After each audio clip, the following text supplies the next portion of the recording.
Bert Oliva's Mastermind Circle. All right, everyone. Welcome back to another Mastermind session. I'm really excited about today's interview. Before we do that, first of all, I'd like to welcome all the new members and definitely all the guests that we have tonight.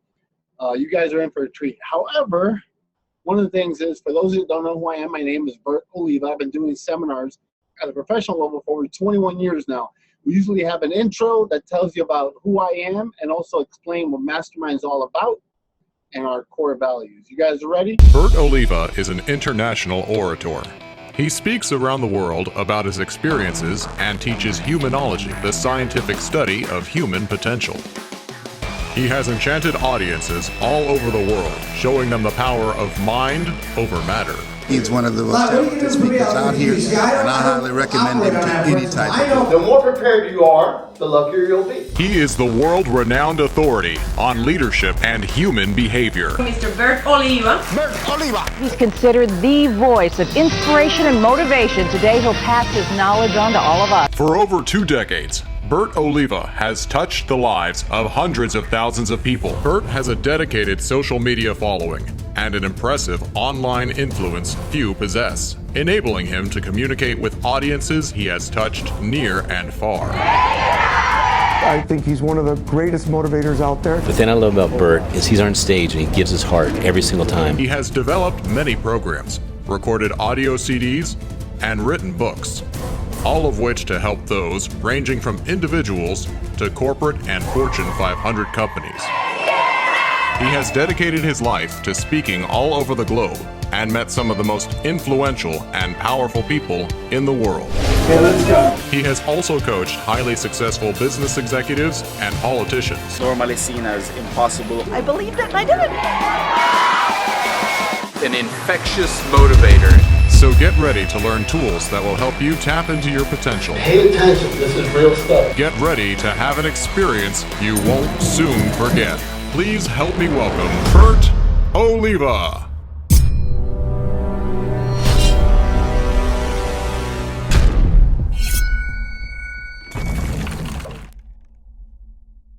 Okay, what I'm going to do now is I'm going to go ahead and introduce you a good friend of mine that we met at a cruise last year. And let me go ahead and put his bio up real quick before I bring him in. Ken Rochon is an author, speaker, and social media guru. He helps leaders, authors, and speakers with social proof viral campaigns. He has traveled to over 100 countries, written 14 books, and his newest book, Father-Son Bond, Building a Legacy, is coming out this month. Ken is also a serial entrepreneur with 6 successful companies supporting events through consulting, marketing, promotion, photography, publishing, and social media campaigns. So let's welcome Ken Rochon. It's been a while. Well, normally what I like to do with these interviews is I want to promote your latest book. I want to get into all you're doing right now. However, I want to know your trials and tribulations, you know, what happened when you grew up. In fact, I got some surprises for you today. You're implying there were trials and tribulations? I mean, everything was perfect. That's what I want you to share and tell people how perfect your life is. But tell us about, you know, you being in the military family and you guys moved around all over the world. In fact, I had a conversation with your sister and she told me how much you guys really traveled. You've been in a lot of places besides what you're doing now. When you reroute yourself every year as a child all the way up to teenage years, you have no really sense of what community is. You have no sense of actually how to belong because you have to say goodbye all the time. So it wasn't really a lesson I wanted to get, but it's a lesson you need actually to be a world traveler, a global thinker, that you're actually meeting people that you can actually create a relationship with on a short term or a long term. And it's your choice how you create that. Well, and being young, it's kind of difficult because every time you're being uprooted, building those new relationships, and then leaving those behind. Back then, we didn't have Facebook and Instagram and all these things where you're able, because my children use it a lot, and you're able to see and stay connected with people that normally you wouldn't be connected with.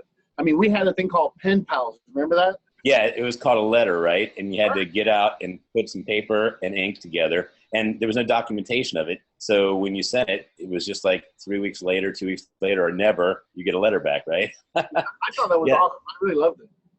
I did too. I mean, it's like a present. And I understand when the military goes overseas to fight for our freedom, when they get those letters, how much they treasure them because they're from people that love them and actually appreciate what they're doing. Yeah. What branch was your father in? He was the Army, and he went to Vietnam. And I got the opportunity of being the almost only white person in India to go to school at age 5 to start my education. So, and by the way, I don't recall any discrimination or any pain or anything that was a bad experience. So, you know, you can go to places in the world where differences are actually accepted. And so I don't want to imply that was difficult, but ironically, where it was most difficult was America. When I came back to America at age 12, I had people saying, "You lived in Germany? Are you a Nazi?" And I was like, "Excuse me?" My dad was in the Army serving over there. I don't think that's a Nazi. But it's so funny. If you don't see the world, you actually have these really like low-level thinking of what's happening in the world. You went to school in Germany, you went to school in India, and then you came to the United States and you did most of your high school time here? Yes, I moved to a city, a very small city in Illinois called Galesburg, Illinois, and they did not know what soccer was. So since I played soccer for 5 years in Germany, I came back to the United States saying, "Hey, Dad, I don't care where you live in the United States, just please give me a city that plays soccer." And that did not exist in that city or, for the most part, in that state. And man, what a crusher that was. I mean, I played 4 hours a day of soccer, and I thought that was going to be what I did for my life. I thought I was going to be a professional soccer player. But, you know, if I was a professional soccer player, what are the odds I'd be doing this with you? Or what are the odds that I'd be learning what I learned on a different path? So it's kind of interesting that you can never say, "I regret." It's just a path, and you have to make the best of the path you take. Yeah, but you were into sports a lot when you were young. In fact, do you remember this guy over here? You remember this guy? So tell us about this guy. Well, he had more hair than me, and he was me. And I was an all-state runner. I actually got converted into cross-country and track, and I won three places on the state team. And, you know, it was a totally different life. And I actually got into college that way. I got in the Army that way. It's funny how soccer and the discipline of soccer created a way of actually thinking, which is don't quit. You know, you got to score. The difference between soccer is a team sport. When you run, you're on yourself. Like, you can't finish second or third and say, "Yeah, it was a little bit of weather that we had there." You know, you're racing for yourself against someone that's either better than worse than you, or your pain is actually not going to be endured. So that part that you said about fearless, it's crazy, but when you endure the pain, you actually can do things you never could imagine. So that's really an impressive part of the mastermind, is actually going beyond your limits. Yeah, no, and one of the things is your sisters told us that it was kind of difficult for you to do a lot of things because you were always working on your craft. So there were certain things, but that you guys always had fun in the summer. And some of the places you guys would like to go to was this one place here in Rhode Island. So tell us about it. She said you love this place. I know. It's like the smallest state in the United States. It doesn't even count sometimes, right? But it's a cool state. I mean, they adopted the Coney Island dog. They actually embrace old school community. I mean, it's a different form of New York, I guess. But I go there as often as I can, which right now is only every couple of years. But man, it brings back a lot of memories. Yeah, of course. This is what we're supposed to do. I mean, it wouldn't be real if I didn't surprise you, right? But, you know, we were looking at it, and the way your sister was telling us, the bonding that you guys had and the way you guys stuck together and those fun times, she still recalled them. And a lot of them were done in this place, in the roller coaster. She says you used to love riding that roller coaster. You know, that you were fearless. Well, I mean, looking back on it, I don't know how fearless it was, but back then it was actually something to get in a roller coaster. Isn't it when you don't know what you're going to get into? But looking back, I mean, they're pretty damn safe, aren't they? They're like getting on an airplane. I never would have thought that I'd be on an airplane every single week. I'm flying somewhere in the United States every week. And I remember talking to you and you say, "Man, I love just being back home with family." And, you know, it's funny. I'm like 20 years behind you in a way because I'm flying everywhere right now. I'm starting to see the tear that it takes on family, and I want to be back home now. So it's cool that I resonate with you so much. Yeah, but I love, like you said, I mean, one of the things about travels is the experience that you have. One thing is reading about it in the book. Another thing is actually going through it, the smell of a different country, the taste of a different country. People don't know this. You can't get this out of the book, which is why when I read your books, which we'll get into that, I mean, it's because of the experience you've been through, and you keep continuing to go through. And now the new experience of being a good father, which is your latest book, we're going to get into that also. But that's what I like about you, and a lot of the people that I interview are what I call the real deal. It's not like they're, you know, like in school with, well, all due respect, teachers. But by the way, I know you were a science teacher too. We're going to get into that. But, you know, they live with theory. A lot of them teach under theory versus the experience. And that's what kind of changed what we do for a living. You know, yourself and myself is that, yeah, we're teachers. However, we're experiencing a lot of these things as we go through life. And we bring that stuff on stage so people can relate. And that's why I love this mastermind group, because, you know, one thing is hearing my story. Another thing is hearing your story. And they might relate with you, and they don't like the way I look. They don't like my hair. They don't like, you know, whatever the case is. But this is where you can actually expand and get to the point of, this is why I asked you to be in the interview, is because when we met, we connected immediately. You know, at first when I met you on the ship, it was like, you know, we just picked up a celebrity. You know, that's the way it felt for me, because it's like he wasn't even with us on the ride there, but on the way back, we picked him up. And after that was a hit. When you said, can I come stay over? And there was that immediate connection, and you got to see the behind the scenes. Because one thing is seeing these speakers on stage and, you know, living a perfect life, but it's not really like that. You know, like what you're saying, you know, you're missing part of the family right now, but it's part of what you have to do. Success has a price, and a lot of people want it, but a lot of people are not willing to do it. So tell us, you know, before you get into this whole self-help world, you know, you were a teacher. So you started as a teacher. You were a science teacher. Well, I mean, you actually just downloaded so much stuff that I have to address. I have to get into some of that. So first of all, when I met Bert, it was a very interesting decision, because I had to fly to Bermuda and miss a cruise ship that's only like, what, 5 days long? I mean, I missed half the trip. And it's a decision about actually stepping up and meeting people that are like you. And the other thing I'll just say is, when you meet people around the world, you find the commonality is a smile. You find the commonality is that they have a heart, that they want to actually love. And so all these propagandas about that we're different or that they're horrible people are mainly just really bad media stunts to have us actually want to be different and actually think we're better or worse or want to go to war. It's just a horrible thing. It's a horrible message.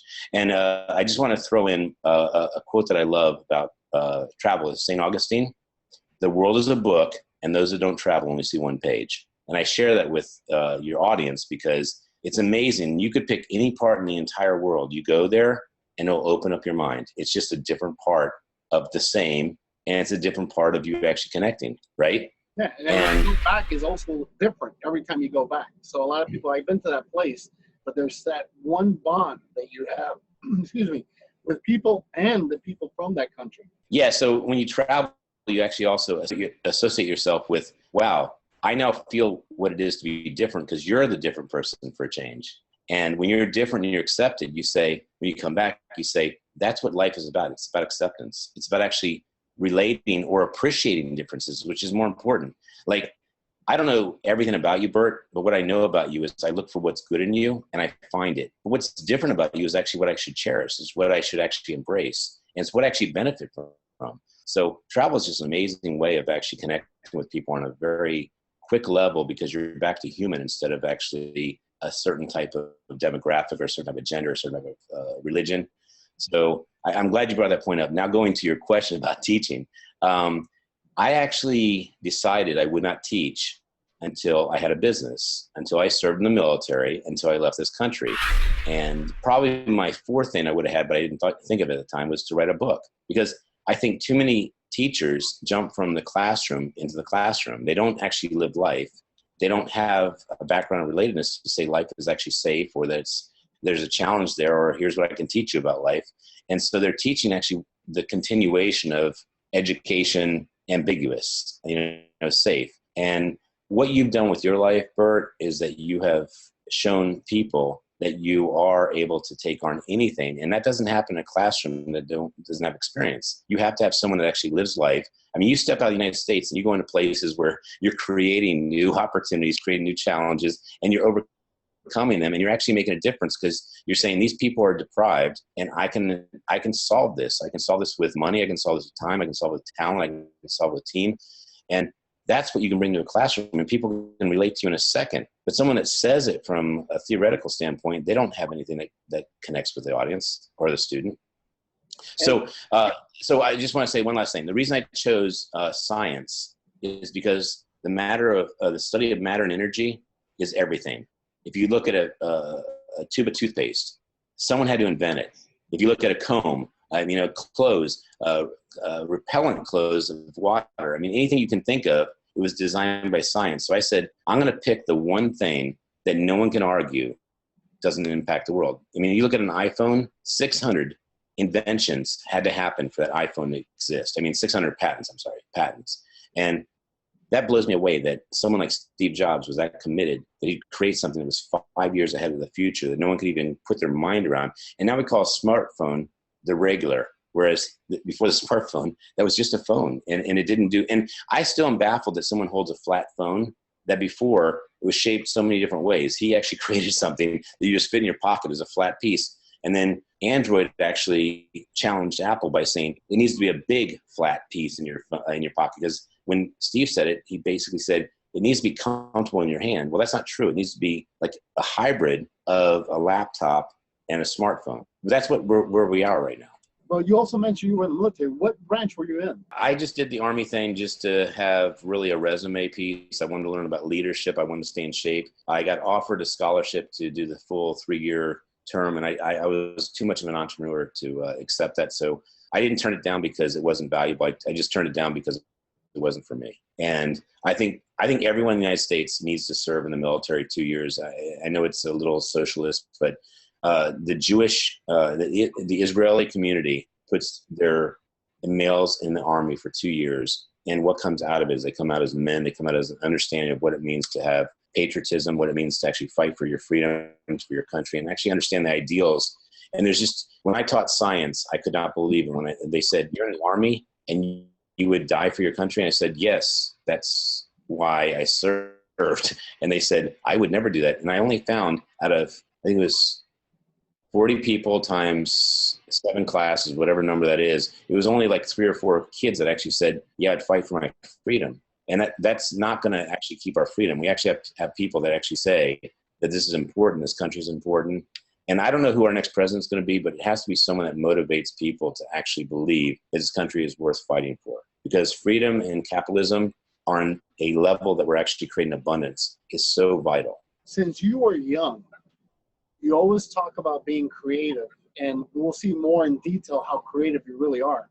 But you keep bringing up that you were an entrepreneur. And one of the things that I found out was that you had a silk screening company. That was the first gig you guys kind of started. Go ahead, tell me. All right. So at age 18, I moved from Galesburg, where I was detasseling corn. I don't know if you know what that means, but that means taking the male part of the corn so it doesn't fertilize the female part of the corn. And I was working in cornfields in Illinois, and I was far from being an entrepreneur. But for some reason, when I moved to Fort Meade, Maryland, I don't know well, it spells itself out. So the DC, Maryland, Virginia area is called the DMV area. If anyone looks up where the most abundant place in the United States is, it's the 4 counties around DC in the Maryland area and the 4 counties around DC in the Virginia area, because it spills off all this government contracting. It's recession-proof. Seriously recession-proof. So I moved here, and honestly, Bert, I was never an entrepreneur. The closest I came to being an entrepreneur is reading Tom Sawyer at age 12 and having people do things like mow lawns and me making $5 off them. Doing paper routes and having people help me do, paying them $1, whatever, And when I moved to Maryland, it was like, oh my gosh, this is like abundance land. You could start any business here, and if you're good at it, you'll make money. So I opened up 2 businesses out of the gate. One business was called Kajari Printing and Design, which is my name, KJR, turned into a Japanese name, so to speak. And I printed shirts with my DJ company to cross-market. At age 18, by the way, a DJ service that got into, in 1 year at age 19, the Fort Meade Officers Club and the Naval Academy Officers Club. So I was considered a credible DJ service out of 350 DJ services in DC, Maryland, Virginia area, where I owned 2 massive contracts. And it was because I saw what Mark Twain was talking about with Tom Sawyer, which is how do you leverage talent? How do you leverage your time? And how do you do it where there's integrity? And I don't know about it. I think Tom Sawyer had integrity, quite frankly, but my point is he was a businessman. And I'm writing a book, and if I can segue just really quickly, I'm writing a book to my son as if I'm not going to live next year. And it's not a fun book to write, but on the other side of the coin, it's the book I need to write, because if something happens to me, I want my son to know what I learned, and I want to leave a legacy. And so the second part of the book is building a legacy. Your children are your legacy. And you know as well as I do, Bert, what you feed them in knowledge, what you feed them as a role model is going to cultivate them to go beyond you. Yeah. And that's what you want. You want them to grow bigger than you. You want them to have more than you. You want them to basically be as happy as they could be. And so with my son, nice move there. I'm writing this book with 100 words that mean the most to me, like character, drugs, believe it or not. If I can just tell a little story about drugs real quickly, you'll get the premise of the book. So my dad, when I was 12 years old, or 13, I think it was 13, he came up to me and said, "Are you on drugs?" And I said, "No." And he says, "You act like it." And I said, "Dad, I've never done drugs in my life." Now, I told him the truth, but most of my friends were doing drugs. Most of my friends I hung out with were artists and, believe it or not, athletes, and they did drugs. And he said, "I just want to have you make a promise to me. I want you to promise that you'll never do drugs while you're under my roof." And I actually had to think about it, because at age 13, with hanging around all these kids, my peer pressure was actually hitting me hard. And I wanted to do drugs, but I wasn't sure I wanted to do drugs because it was an unknown. And so my dad said something to me. He said 2 parts. He said, "If you want to know whether you're going to like drugs or not, I can save you the curiosity. You're going to love them. I've never done them myself, but everyone that's done drugs loves them. They get addicted. So I'll save you the suspense. You're going to love them. All I want you to promise is you're not going to lose control of your life while you're under my roof. After you're out of my roof, then you can do whatever you want. I can't control you." And I said, "Sure. Okay." And he goes, "No, I want you to actually verbalize the promise." And I said, "Dad, I promise I will not do drugs." And that landed in a way that had never landed with me. And I said, "I have to live with this promise." Then he said the next thing, which actually catapulted me. He said, "You just promise me that you'll never do drugs until you leave my roof. If you break that promise, I will never trust you." And that's in the book. And my point of putting that in the book is I don't need to do that to my son, or I do need to do that to my son, because my son needs to understand that that was my freedom of being addicted to something that I didn't need to be addicted to.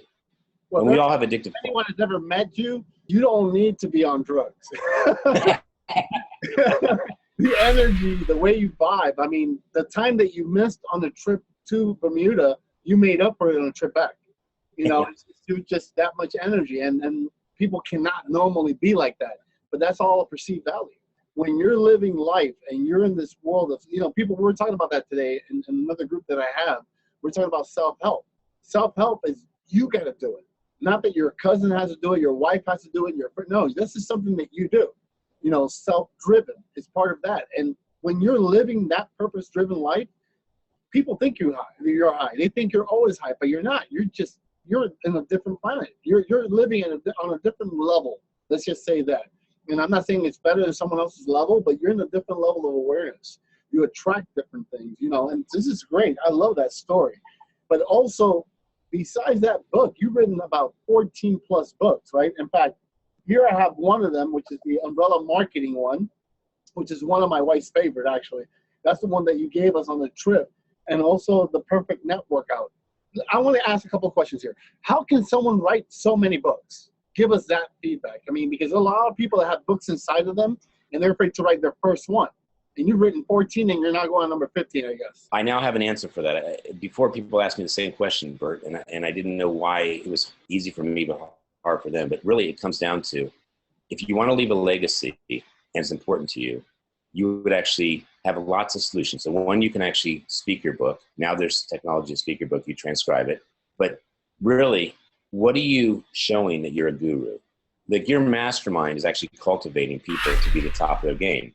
And that's why I really love what you're doing, because you're actually bringing the potential of someone to reality, right? And so this is the hardest book, not the hardest book, but the hardest challenge I've taken. Literally, I promise you, you can ask my wife, on this past weekend, I realized I was out of integrity. I promised I was going to write a book about the father-son bond, and I did not do it. So on Saturday night, I stayed up till 6 o'clock in the morning. I put 5 hours into writing the book. I picked all the pictures. I started looking at quotes. And quite frankly, I still have 8 hours to go. But I have to get this book done by Friday for it to be printed before Father's Day. And so to do a book comes down to how good your content is and how committed you are for that content to be downloaded into a book. And then for it to be, shared with someone like yourself or an editor, someone that actually asks the question, is this valuable to someone that's going to want to read it or buy it? I mean, will it solve a problem? Can you turn it into something bigger than the book, i.e. a program, an educational tool, a speaking circuit, a mastermind? I mean, there's all kinds of other aspects. This particular one, the end game is that I just want it to be something that feeds my son knowledge if I'm not around. But guess what came out of this? There's a lot of dads that would love to have a book like this. So I've actually programmed and modeled the book. So another dad could say, I like this part of the book, I like this part of the book. I want my name on the front cover, and I want to speak to my son. I'll give you the pictures I want to be in the book, and it's my father-son bond to my legacy. That's what sets you apart from just being an author. And that's what, I mean, some people will tell you you're crazy and you're breaking all the rules. But basically, that's what it takes. That's what makes it different. That's why people, I love that. That's a great idea. I mean, that's phenomenal. I think that's fabulous. And I think, once you do that, because I've seen in some of your other books, you collaborate a lot, you get involved with different projects, and give me one or two tips for those people that want to write a book. This is one great one, by the way, that you're able to piggyback off of your book and get somebody started. But besides that, what are 2 tips you would give someone to write their book? Okay, so as long as I don't have to state it 2, I can maybe do 3, right? Perfect. So unorthodox. First of all, if you do what everyone else does, you get what everyone else gets, which is actually almost nothing. So the average author sells 11 books. I don't know if that's hardcore, but that's the number I've heard from several experts. I've heard that 85% of people want to write a book, and only 1% of those 85 do it. So those are the numbers. Now let's talk about tips. So one tip is, this is crazy, but most people write the book and then they actually design the cover. My tip is, give an artist that you love, that you trust, that you believe in, $500 and have them actually design your cover, because now you have skin in the game. But the cover will actually elicit and inspire you to write the book that actually that cover represents you. And here's what's crazy. The quote, "Don't judge a book by the cover," is utter BS. Completely, you judge the book by the cover. If the cover's great, you open the book. If the cover's great, you look at the back of the book. If the business card is great, you need to know who's behind the business card. You have to call the business card. If the business card's heavier than all the other business cards you got, the stock is solid, all that stuff, you're curious. And it makes the person that actually put all that extra attention and money into the business card dash the book. And I say that because a business card and a book are actually synonymous. If you look at it from a standpoint, a book becomes a lead generator. If you actually look at it from, a book is not a sale. It's actually, what are you doing with your life? And what do you want someone else to do with you in your life? So the book becomes only an information guide of how they can play with you. And that's key. It's a really big key. Okay, so that's one part, just the book, cover. Second part, buy index cards.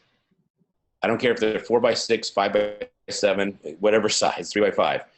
You buy index cards and you get a cup of coffee or a drink of Jack Daniels, whatever your thinking potion is, okay? And you spend an hour writing every single thing you could think of about that book. And you just download, it's a brainstorm basically. But later you're able to organize that brainstorm into a table of contents. Your table of contents is a skeleton of your book. Love it. You are actually, believe it or not, between the book cover and the skeleton of your book, you are now halfway done. You just have to write it at this point. And by the way, writing a book at that point is 12 hours to 36 hours. It depends how well you write and how much you command your content. And I'm talking about a book that actually will move people to work with you. Not a book just to get words on paper. But you also said 3. So what's the third one? So The third, thank you very much, Bert, because man, that is so awesome you said that. So 99% of authors do not have a marketing plan or a social media plan. So they make this amazing book and it ends up in their storage closet or their basement or their garage, and they get discouraged, disgruntled, disappointed, and they never write another book again. And it wasn't because the book sucked, it's because their marketing sucked. So the third thing, I don't care if you hire me, Bert, I don't care who you hire, you have to have a legitimate marketing person that says, I know how I can get your book in the world so the world actually knows this book exists. Because without that, it is a secret and it's a shame. You do not want to put, if you have $5,000 or $2,000 or $10,000 or $20,000, do not put in the book. Split it 50-50. Book is 50, the other 50 is marketing. That way, if you have $1,000, you know 500 is going to marketing. You've got to put marketing money in. Do you agree, Bert? I love it. I love it. And by the way, don't hire us for that. We do videos. We have a BOWA Studio video. You hire Ken for that. So make sure you get the Ken. But I want to talk a little bit about, I know you run about 6 different companies at one time. And one of them is your DJ company, which I had no idea how powerful it was until we spent some time together and you would share with us some music and the mixes, and we were like, wow. So, I thought you were just taking pictures, and the more I got to spend time with you and my team did, the more we found out how, man, you were running 6 companies. Some people can't run one. So tell us a little bit about your companies. And I'm going to go ahead and pop this up real quick, because this is like the main brand that I always see you. When I see this, I see you. And then I've seen a lot of people online, there you go, talking about the brand. And I'm like, oh, this is Ken's brand. So, I know there's the DJ. Explain the 6 companies and how you're able to run 6 companies. That's a very complicated question. Obviously a great question. So I don't run 6 companies. I have 6 people run those companies, or I have more than 6 people run those companies. So what I do is I'm a visionary, and I come up with 3 USPs. And if those 3 USPs do not land as significant USPs, I don't open the company up. So I'll give you an example of a DJ service. Back in USP, for those that don't know, is unique selling proposition. Thank you. So going back in the day, right, 1982, I opened up my DJ service at age 18. And there was no point in staying open because I was competitive unless I could come up with something that would make me a winner. I didn't know there's 350 different DJ services. I just knew there were a lot. I knew there was way over 50. So how do you beat them? Well, you find out what they do, and then you do different things that they're not doing. So one thing no DJ service was doing back in 1982 was doing full-time. Believe it or not, no one was doing full-time. So I said, that's easy. I can commit to that. That's just, 7 days a week, right? And so the second thing was, how do you give the client an experience that actually gets them to be confident in you? So that one thing I did was I said, I will show you live that I can play the music you want at your event. No DJ was doing that. They were doing phone calls, believe it or not, or they were doing coffee. That's it. That's it. There was no proof that they would actually do the job right. Now, the third thing I did back then, which I didn't have as my true USP, was if some DJ beat me in a price, I would call them, because my customer service was pretty solid, and I would beat them to the contract being signed by the other DJ. And I would tell them I'd do it for free. And they would not understand why. And I said, I'm not doing that at night. If you don't book me, I'm not doing that. I might as well show you how great I am. If you love what I do, tip me. And it worked. They tipped me, and I got business out of it. Because when you work for free and you're good, you actually give the value that you actually said you're going to sell. That's right. Now, eventually I got an office. The office became the third USP, because no one had an office. No one committed to an office because it didn't make sense to expend that kind of money, because if you get an office, you have to get a staff too. So I went up to 1,400 events a year. We charged double what everyone else charged. Now, I'm not bragging. I'm just telling you, we actually were able to demonstrate that our USPs were so valuable that it was double the price, and people not gladly paid it, but they paid it because they knew they were going to get the service they wanted for the big event they were having, which was a wedding. I mean, if you think about your wedding, and you're spending $20,000, $10,000, $30,000, $40,000, I don't care what you're spending. Principal once told me this. He said, whatever you spend on your child or your wedding, it's everything you got.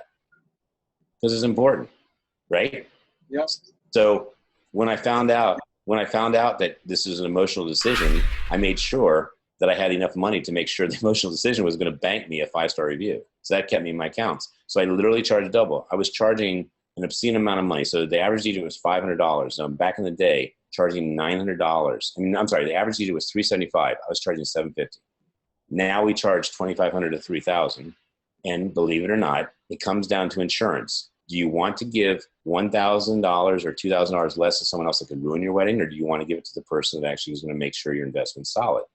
And here's what came out of it. I was able to realize that if you do something long enough, 10,000 hours or more, you can actually find the closing sentence that you can live with integrity that delivers the 5-star review. So I said, let's just be clear.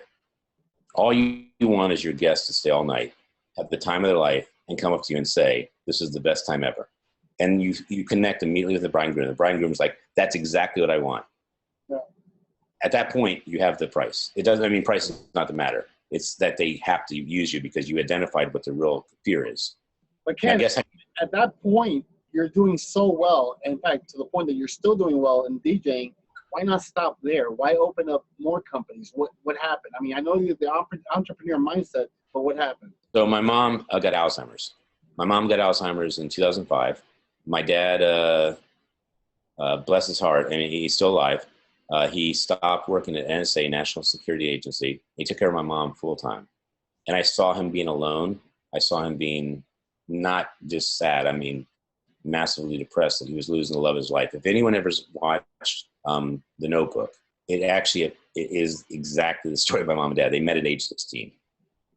And so I saw my dad, and I'm telling you, I didn't get along with my dad when I was younger. But one thing I got along with was the fact that he loved my mom. And, in the Father-Son book, one of the quotes I have in there is, the ultimate gift you can give your son is to love his mom. My dad did that. He never took any. 5 years. I didn't want to bring that up because it's a very touchy subject.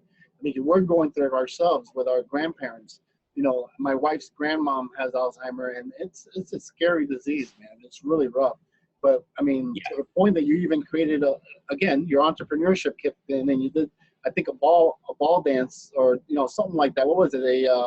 Dancing with the Stars for Alzheimer's. Well, I didn't create it, but the Alzheimer's ball is something that raises a ton of money. It raises about $600,000 locally per chapter to help fund research for Alzheimer's. And ironically, it wasn't even close to my first philanthropic, return or tribute to my mom. So I helped my dad for 3 years take care of my mom. I came over in the morning, the afternoon, and about 11 o'clock at night. And, it's everything you can imagine. If someone does not have their faculties, they cannot take care of themselves. And the worse it gets, the more they can't take care of themselves. But the end result of Alzheimer's, not to make this a depressing webinar, is that you finally can't breathe. Your mind actually cannot even function to breathe, and so you actually die. So it was so traumatic for me. I actually evaluated my life, and honestly, as a DJ, I said, this isn't it. If I die as a DJ, I didn't do anything in the world. And so I said, for the next year, I'm going to think up the biggest thing I can possibly think of, and I'm going to do it. Well, I thought of something, and I didn't do it. I got with a tech guy, and I actually pushed myself with a tech guy to actually challenge me that this was not something that was stupid. And he stayed with me for 1 year. He met me every single day for 1 hour a day for 5 days a week. And after a year, I said, I'm pulling the trigger. We're opening up the Umbrella Syndicate, and I'm going to do an event a day for free. Right here. And so if I do an event a day for a nonprofit, a good cause, and I make a difference, then there's validity in this madness, right? But there's no monetization. I'll be very clear. This was never a monetization drill. Fortunately, I lost enough money doing this that I had to deal with monetization, So I had some people say to me along the way, they said, the bigger your impact is, the more you will actually cause monetization. So that was good news, but I still hadn't figured it out. So really, it's been quite a path. It's been 4.5 years. And as you know, I'm still learning my way, but I'm making some really big strides because I'm in really huge circles of people that are making 7, 8 figures. And I'm only inviting these circles because my impact is that great. And again, this is not those circles. I know about them because I know where you're going and who you're surrounding yourself with. The creme of the creme, especially in our industry. How did you get into it? How did you break through those walls? What is it? You just don't make a phone call, right? Not at all. No, you actually, I probably misquote this, but because it's funny, you can misquote something and believe it, and if it's true for you, you can still live it, and actually it's true. So I misquoted the Dale Carnegie Napoleon Hill experience. So I quoted it as Napoleon Hill said, "I'm such a great person, and I'm going to make such a great difference for you that I work for free for you, and I'll prove that I'm worth it." And I don't know how I read that differently in Think and Grow Rich, but I did, and I believed that for quite a while. But Greg Reed set me straight, not necessarily. Not literally, but through actually sharing what he did through the Napoleon Hill Foundation, which is Dale Carnegie gave him like a minute to work for him for like 20 years for free. Dale Carnegie said, "I'll do it." And a sane person wouldn't. So it really goes down to how big do you want to live life? And Napoleon Hill created this amazing life because he made a decision. And and Dale Carnegie said, "You have no idea how many people." I mean, every single person I've given 60 seconds, they lose the 60 seconds, the opportunity is gone. And it was an opportunity of a lifetime to meet the best and biggest people and brightest people in the world. So my Napoleon Hill approach, Bert, okay, it's mine, is that you give your service and you prove your value, and then people can't live without you because it's actually that valuable. And it's a misinterpretation of the true Napoleon Hill, but it's also the degree of the validity of it too. He really was saying, "I'll work for 20 years. I'm just spinning it off as I'll give you a taste." Now I call it the ice cream approach. So if I'm selling you something, it's a widget, and the widget, let's say, is $1,000 or $10,000, $100,000. You're not reaching your pocket to buy the widget until you know it's going to change your life. So if I say, "I'll tell you what, I'll let you use the widget for a week, and I'm taking it back in a week," and it's whatever value it is. If it changed your life, you're keeping it and you're buying it. It just comes down to that. So I believed that social media was the new way of proving that you're doing big things in the world. And the more people see you, the more they buy in that you're committed to being a leader and making an impact. And so that was my ice cream approach. Try me, I'll do great photos. Try me, I'll do a viral campaign. And try me, one will get more value. And that was it. It was very like not monetizable, but it was very easy to people wrap their head around that they need me back or they want me back. But one of the things it's done is taking your name around the world, because you see the brand and you see your name everywhere because of that approach. In fact, I truly believe in that. You know, a lot of speakers want to get into this world of motivational speaking, and they want to start off at 20,000, 30,000. I'm like, yeah, you get paid that much, but you know how many free events I've done? You know how many free events I still will do for certain people and certain companies? Because like you said, when you're doing it for free and you know you're not getting paid, on a subconscious level, you will give it your all. And people feel that. And they're like, "Wow, we got to have this guy back. How much was that again?" And then they'll hire you. And that's the way it works. And if they don't hire you, it's okay. You did what you were supposed to do. I mean, you touch whoever lives you were supposed to touch. We're coming close to the hour. However, what I want to do is I have two great questions I want to ask you. I think they're great for me, though, but I want to know more. And I want to tell the listeners and the viewers to make sure they get their questions ready. When we go into the question part, please say that you're going to come up and be live so we can have you here live with Ken Rochon and get to know him, because that's what Mastermind is about. It's about networking, getting to know these people. Some of these people, some of my members will actually reach out to you later on in the next couple of days and build a connection. And I've seen, Orly actually connected with Belinda, and they're working together. So to me, that's what it's all about, is being able to, grow from there. So anyways, I got two questions. One question I have for you, well, three. I'm sorry, I got to go with the third one. You were talking about social media. How can someone benefit through your company? Like some tools that you can give to get really an impact on social media, not just putting your brand everywhere. So first of all, you have to be committed to being a top 1% person. If you're not a top 1% person, you have to be striving to that. Because if you're telling the world that you're a horrible restaurant, they're going to buy it real quick and you're going to go out of business quicker, right? So you have to really be committed to being the best. So I like to work with people like you, Bert, and all the leaders, authors, and speakers that are making a difference in the world, because when you do that, you're amplifying truth.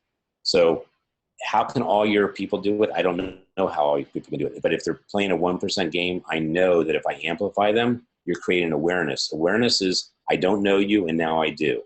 Now, the second part of it, which is really cool to me, is you're showing on a regular basis that you are in the game of making a difference and that you're at the top of your game. So that's called engagement, because people see it they believe it, they want to follow it. The third part, which is, I don't think tricky, but people think it's tricky, which is conversion. It's called just putting a regular call to action, an opportunity for people that follow you and are excited about you to do something with you. And I don't think that's that difficult. It can be like my page, become part of a webinar, go to an event, buy my book, but it leads to actually whatever you want it to lead to. And as fast as you want to lead it to, as long as you don't shove it down their face with, this is about me, not about you. So you have to make it about your fan base getting value. And from the value, they give you the ducats to keep going because they're believing in you. So I don't think it's that difficult, but that's the game. Yeah, and if it was easy, everyone would be doing it, but that's what you guys do. And also, now that let's segue right into my second question, which is Amplified. Tell us about Amplified, your radio station, and what Amplified is really all about. So I started that show with Voice America with the simple intention of taking people that are a great secret and amplifying them. So if you look at phenomenal content, like I'm talking content that if anyone heard it, they would pay whatever the going rate was to have it, right? And I mean, I'm talking about the service of the product, not the content itself, right? So if they don't have distribution, and I mean, I'm talking that such low distribution, it's called a secret because no one knows it exists. On the other side of the coin, if you have amazing amplification, but you put really horrible guests in your webinar and they actually have no value and they're unprofessional and they don't really have anything but actually lack of integrity, right? That's called noise. So the marriage between content and distribution, if you have great content and you have horrible distribution, it's a secret. And if you have great distribution, you have horrible content, it's noise. So what I'm doing is I'm finding people like yourself, people that are leaders, authors, and speakers committed to making a difference in the world. And I'm amplifying them so they actually have that real chance of making that difference that they want to make. We have a person in here, James, who has just started his radio show, and he needs to amplify that. That's a good way to reach out to you, right? It is. The thing that's so cool about what I'm trying to create is collaboration. So if anyone has a great message, whether it's a webinar, a radio show, a book, it doesn't matter what it is. If they need it to be amplified, I'm happy to help them. It's a collaborative effort of me actually taking my distribution talents and locking into great content. And I win because I have great content that's actually proving I'm committed to this, but they're getting distributed, so it's not a secret anymore. I love it. Now, one last thing. My last question was, tell us a little bit about the social wow factor. And what is this all about? I've been hearing about it. I'm going to be a part of it myself, but I need you to break it down for us. So the social wow factor is probably one of the biggest life-changing experiences that you're ever going to happen. And the reason I say that is because I've done 25,000 weddings or more. I've done probably 4,000 events in the Umbrella Syndicate, and they are high-end. They're galas, everything. There was such a small amount of people at the Social Wow Factor. I mean, let's be real. There was 30 people at the Social Wow Factor. I don't care who you met. You have an extra zero at the end of your income chain if you actually commit to creating a relationship and a communication and some type of deliverable that you're going to do together. So you are one of like 7 or 8 people out of, I mean, I was only there one day. I talked to 7 people. I talked to Robert Clancy. I talked to Anna. I talked to Sherry. I talked to, obviously, Orly. I talked to you. My life has changed so dramatically. It is, and by the way, the price is a joke. I don't know what the price is, but it's less than any event that you'd go to where you're supposed to be promised impact. And this is something that is actually going to create relationships because these people are big players with integrity.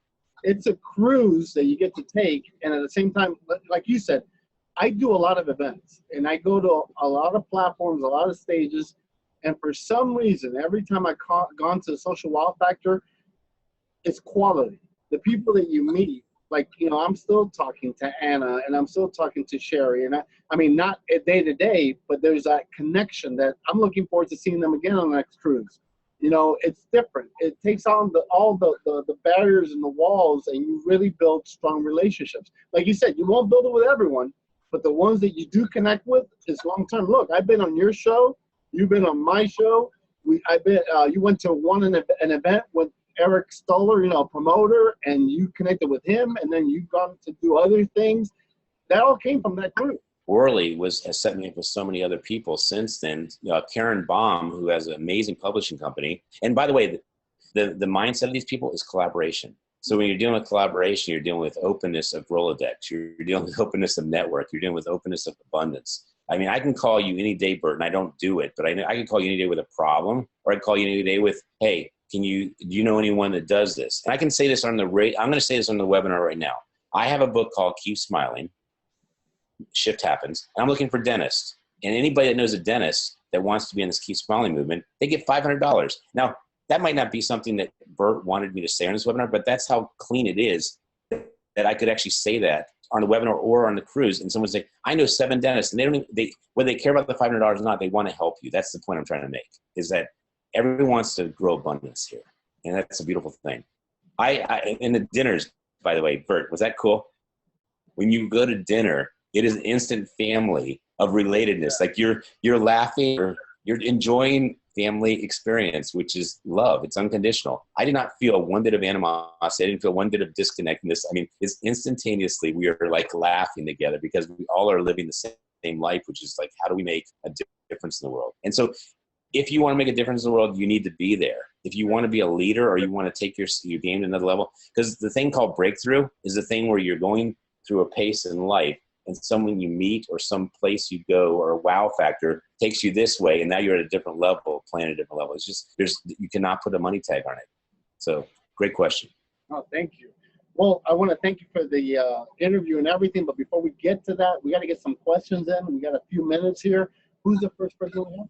I am from Marshall, Minnesota, and my name is Belinda Roldan. And Ken, I got a question. I've listened to you extremely intently. I think I've worked with Bert for a number of years, and I've had the pleasure of meeting several of the people that you've mentioned. And you are right. Those people are they are keys to changing your life. And as a creative person for another creative person, when you have all of these ideas as an entrepreneur, and all of these ideas seem to be just extremely successful. You're giving it, your 110%, and it's coming back with a huge return. So you're getting these ideas. How do you put them all into action? How do you keep them all sorted and implement? You have all these ideas that you're giving 110%. So first of all, I would take the 110 and go down to 100%, first of all. Because we can only give 100%, right? Okay, so that's one. And two, if you give 100% to one thing, then it leaves 0% for all the others. So I would recommend that you have people that you have working with you so you can keep your 100% for them to be successful, okay? So if you don't have them, you have to put 100% in one idea, because that one idea is going to get like if you have only one child, you give 100% to that child, and that child's going to grow, right? Or if you have, so the more you divide it, the less you're able to actually succeed. So if you want to be the top of your game, I picked Facebook, I picked events, and I picked viral. And I'm telling you, those 3 things together work together. So it wasn't taken away from the 100%. So I think if I did Twitter and then I did other type of offline events, or I did if I do all this stuff, like Bert even told you in the webinar, he said, I don't do that. Ken does that, because Bert will identify what he does, and he's going to maximize that with 100% delivery, commitment, and customer satisfaction. So I'm going to tell you, even if I have 6 companies, I do not do 100% in each company. I focus on what I need to focus on, which is supporting those people to give 100% to those different operations. Okay, thank you, and I look forward to meeting you, because I will be on the cruise. Awesome. I look forward to meeting you too, and you have great energy. That's awesome. Thank you. Thank you, Belinda.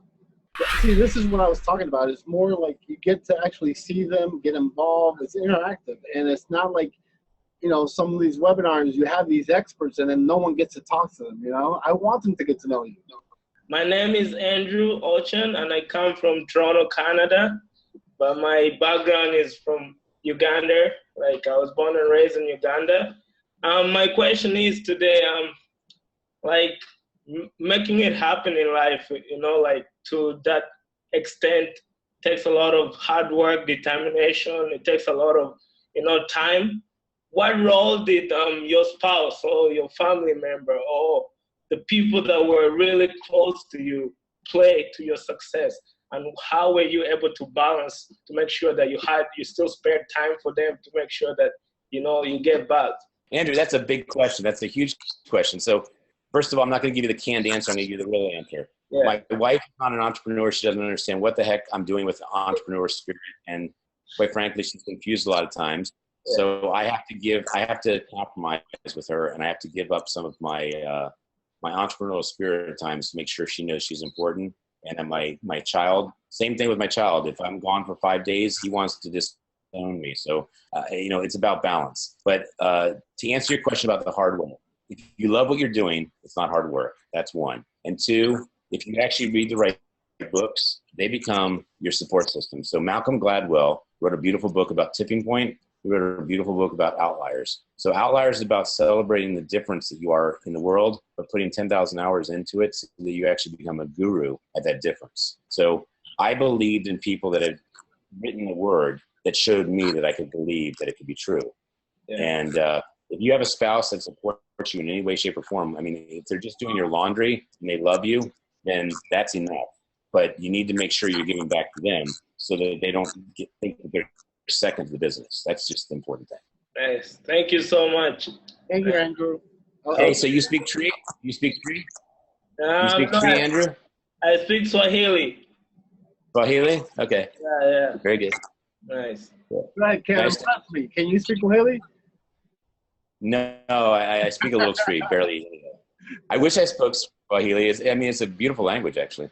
Yeah, that's pretty cool. Andrew's amazing. He just started with us about a couple of weeks ago, and the man keeps putting 100% of everything. He has a dream board, a vision board. He has everything going on for him, which I love that stuff. Well, that question he asked was a high-level question. I mean, it was very convoluted, and someone that answered that question like canned, that's not being real. So that was a good question. I have someone that's asking a question about this over here. Here it is. Tell us about that.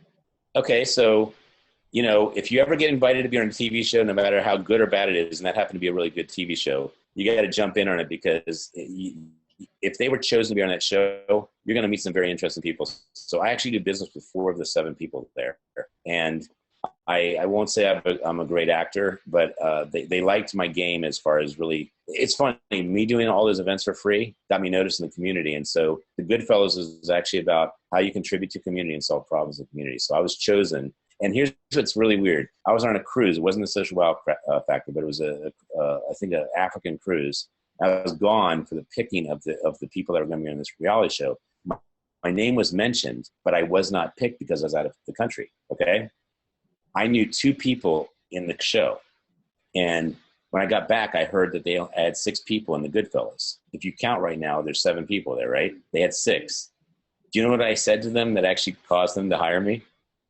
I said, if there's 6 people, who's the kingpin? Who's the godfather? And they said, well, Steve is. I said, then you can have 2 on one side and 3 on the other. You need 3. I said, you need 7. You only have 6. And so I became the 7th guy. See, that was your USP.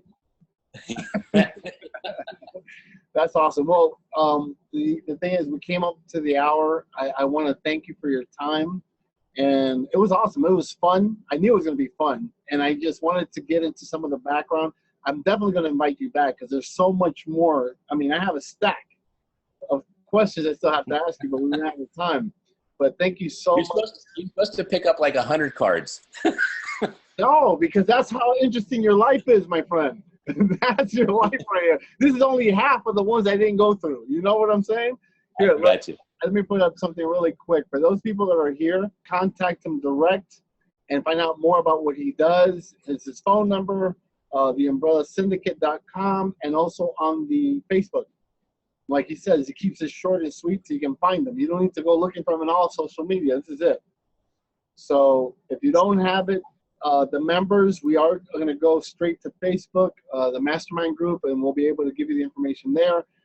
Again, you'll have a copy of this in the next couple of days. Thank you, Ken. By the way, your sister told me that I have to send her a link to this. She made sure that it wasn't a setup.